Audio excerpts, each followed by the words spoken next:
Teman-teman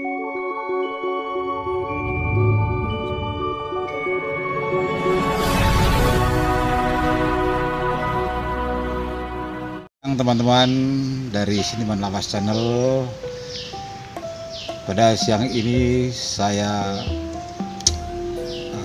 datang ke tempat peninggalan sejarah yang ada di Kabupaten Pati, yaitu berupa Gapura Majapahit. Kawan-kawan, ternyata di Kota Pati ini banyak sekali peninggalan-peninggalan sejarah yang dilindungi. Salah satunya adalah Gapura Majapahit ini. Menurut cerita dulu, pintu atau Gapura Majapahit ini berada di Mojokerto. Ya.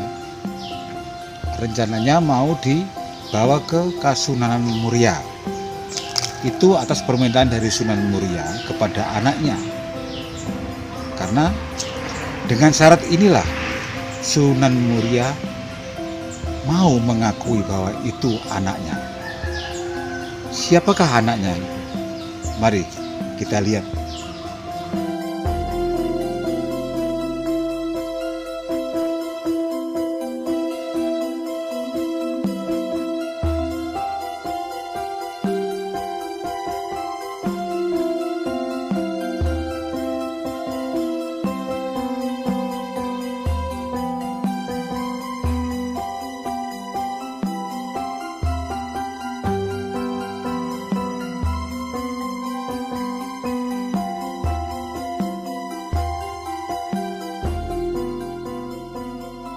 Sejarah tentang Gapura Majapahit ini berawal dari cerita seorang pemuda yang bernama Bambang Kebuaan Nyabrang yang sedari kecil dirawat oleh seorang Ki Ageng yang bernama Ki Sebo Menggolo. Setelah menginjak dewasa, Bambang Kebuaan Nyabrang bertanya kepada Ki Sebo Menggolo, siapa orang tua saya yang sebenarnya? Lalu Ki Sebo Menggolo dengan berat hati menjawab bahwa Bambang Kebuaan Nyabrang adalah putra dari Kanjeng Sunan Muria. Lalu Kebuaan Nyabrang pun pergi ke Gunung Muria untuk menjumpai ayahnya. Akan tetapi tidak semudah itu Sunan Muria untuk mengakui bahwa Bambang Kebuaan Nyabrang adalah putranya. Bisa diakui atau Sunan Muria berkenan mengakui kalau memang Bambang Kebuaan Nyabrang bisa membawa atau memboyong Gapura Majapahit yang berada di Trowulan untuk dibawa ke Gunung Muria. Lalu Kebuaan Nyabrang pergi ke Trowulan dengan kesaktian ilmunya yang diberikan oleh Ki Sebo Menggolo. Kebuaan Nyabrang pun berhasil membawa Gapura Majapahit ke Gunung Muria. Akan tetapi setelah sampai di salah satu tempat, Kebuaan Nyabrang dihadang oleh seorang pemuda yang bernama Ronggojoyo. Ronggojoyo merebut pintu atau Gapura Majapahit yang dibawa oleh Kebuaan Nyabrang itu. Terjadilah peperangan yang sangat dahsyat. Keduanya sama saktinya, sama ampuhnya. Lalu datanglah Sunan Muria melerai kedua pemuda yang sedang bertarung itu. Akhirnya Sunan Muria bersedia mengakui bahwa Bambang Kebuaan Nyabrang adalah putra sejatinya. Akan tetapi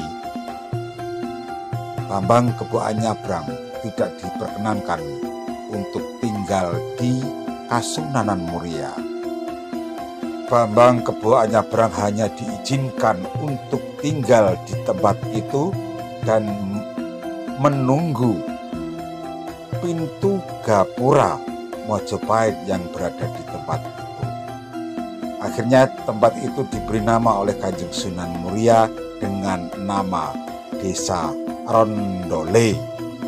Kata-kata Rondole diambil dari peperangan antara Bambang Kebuaan Nyabrang dan Pangeran Ronggojoyo. Karena sama-sama sakti, sama-sama ampuh dan sama-sama bandole. Akhirnya Raden Ronggojoyo atau Pangeran Ronggojoyo pun tidak berhasil membawa pintu gerbang atau gapura Majapahit kepada Sunan Ngerang sebagai syarat mutlak untuk bisa mengambil istri dari Roro Pujiwati. Jadi inilah teman-teman sekilas tentang sejarah atau cerita Gapura Majapahit yang berada di Desa Muktiharjo, Kecamatan Magerjo, Kabupaten Pati.